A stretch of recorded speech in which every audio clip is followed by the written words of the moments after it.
Высоко-высоко на орбите Земли парила мертвая собака в космической капсуле.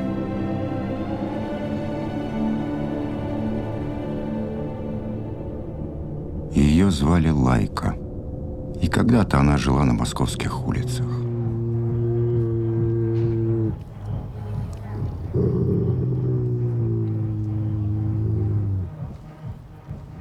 We just know Moscow as the Moscow of dogs, and it was a beautiful time to see a city and to conquer a city and to search through a city just with the dogs. So we just were on places where dogs live, and the casting was very, very long, sometimes just the two of us, following some hints by biologists or journalists or photographers. And they really just randomly told us, yeah, you have to go in the north, in this industrial region. And we went there, but there were no dogs. In every direction of the city, I think we've been, in, especially in the outskirts, to search for the dogs. And of course, we know the edges where the city is more dirty, of course, and falling apart. Because in these areas where the city is more destroyed and open, this is really the space, the soil for the dogs.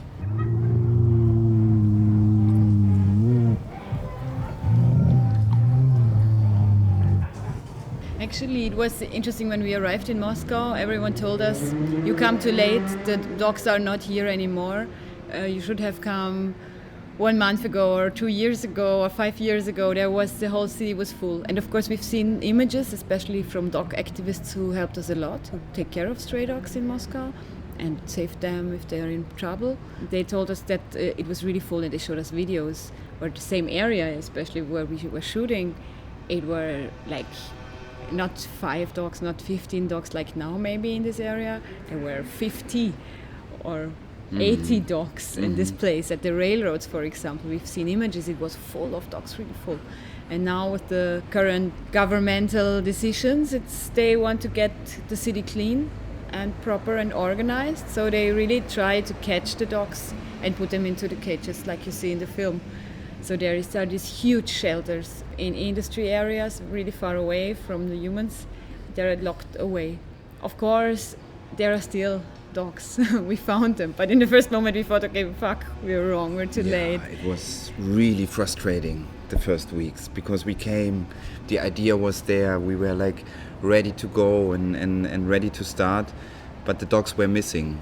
It really took a long time to find the pack. We asked a lot of railroad workers, people working in the street somehow, homeless persons, and they always told us, yeah, yesterday there have been dogs. I've seen a pack, they had a huge fight, it was amazing. This night at 1 o'clock they're always gathering in this spot. And of course we waited and come again. Yeah. But in one moment we understood how the city is working and where we can find them. And then we had the clue, I think if we go now to Moscow, we see car washing thing and the industrial area. We have a nose for it now.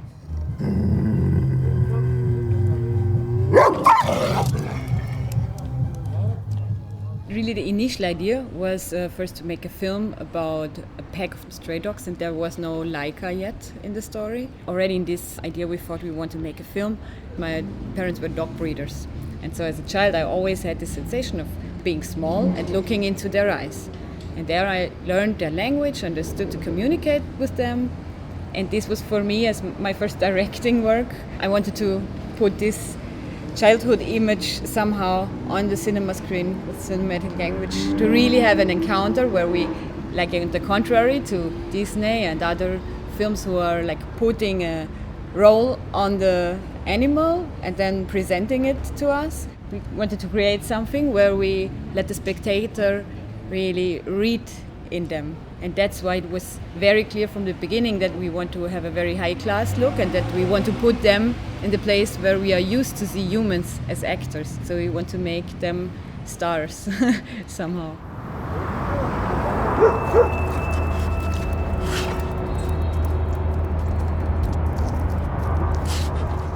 From the first moment on, we knew in the cinema, when the film is starting, we want this whole environment and emotion that you are already in the pack. So this is what you see in the film, and it was our decision to tell the film this way. But of course, We started in winter to shoot with them. We came again in spring and again in summer. And what you see in the film is actually just the last 4 weeks, because it was also technically such a hard work. We had to train so much. And Roy Imer, the DOP, it was tough for him to be able to hold the camera for hours on this eye level and to be able to move for long, long shots and to understand their movement and their rhythm. We tried also different systems, like technically, but we need to be very, very quick.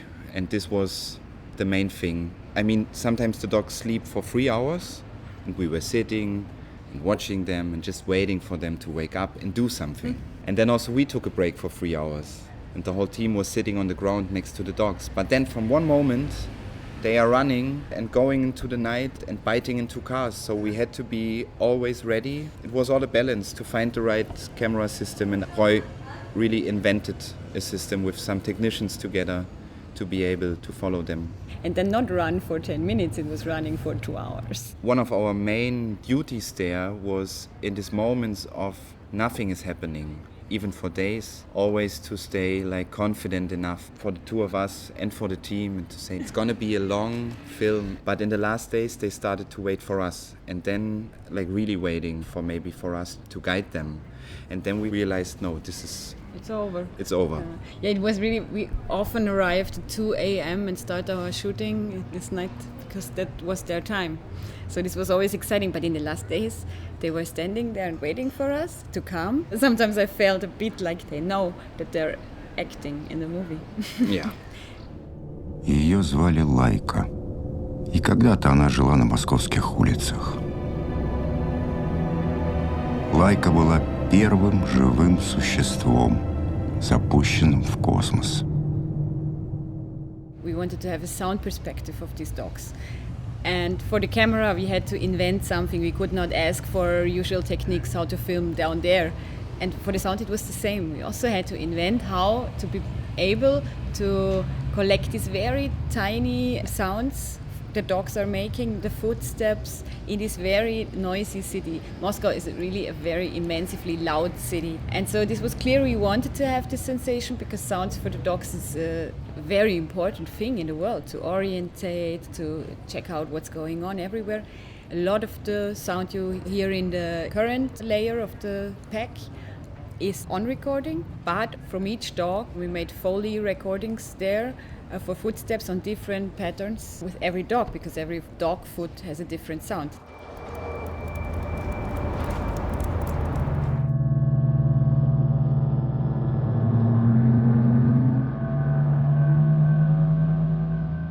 The archive was silent. There was really no sound at all.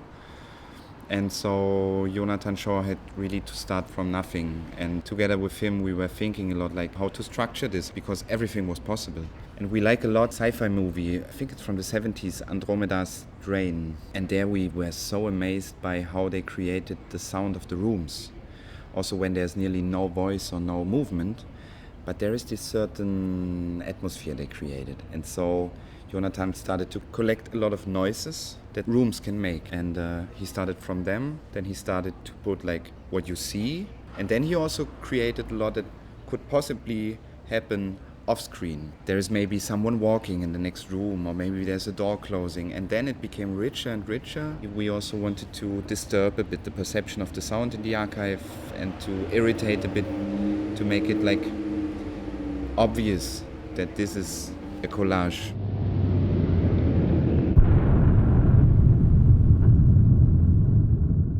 Basically, it's a film where the spoken word is not the point.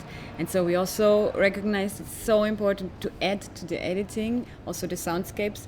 They have such an important dramaturgic function for the rhythm of the film. We really wanted to carry the spectator with the sound through the film. And for the editing processes, we really focused just on the pack of dogs and observation. And there we're really thankful to Jan Soldat because he really pushed us there also.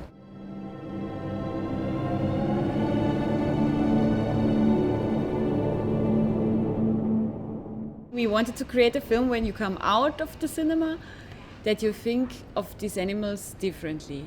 It's not just about dogs for us, it's about all these species. Yeah, I mean, When the editing became like more processed and we knew how to structure the film, we also decided that we want like the beginning of the film should be very rich in story and colors and experience in space, and then coming to Moscow streets.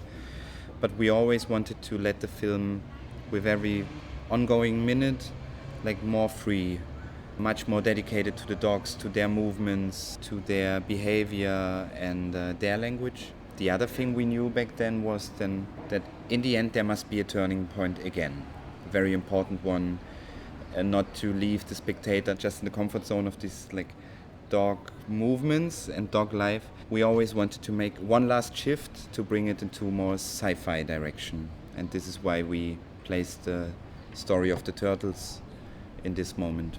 And that's why we wanted to land on a different planet Yeah. for the end of the film, because we thought what we learned during the making of the film is to perceive the world very different, and this was exciting. It was just a lot of fun to see our world in a different way, because we felt a bit on like aliens on our planet.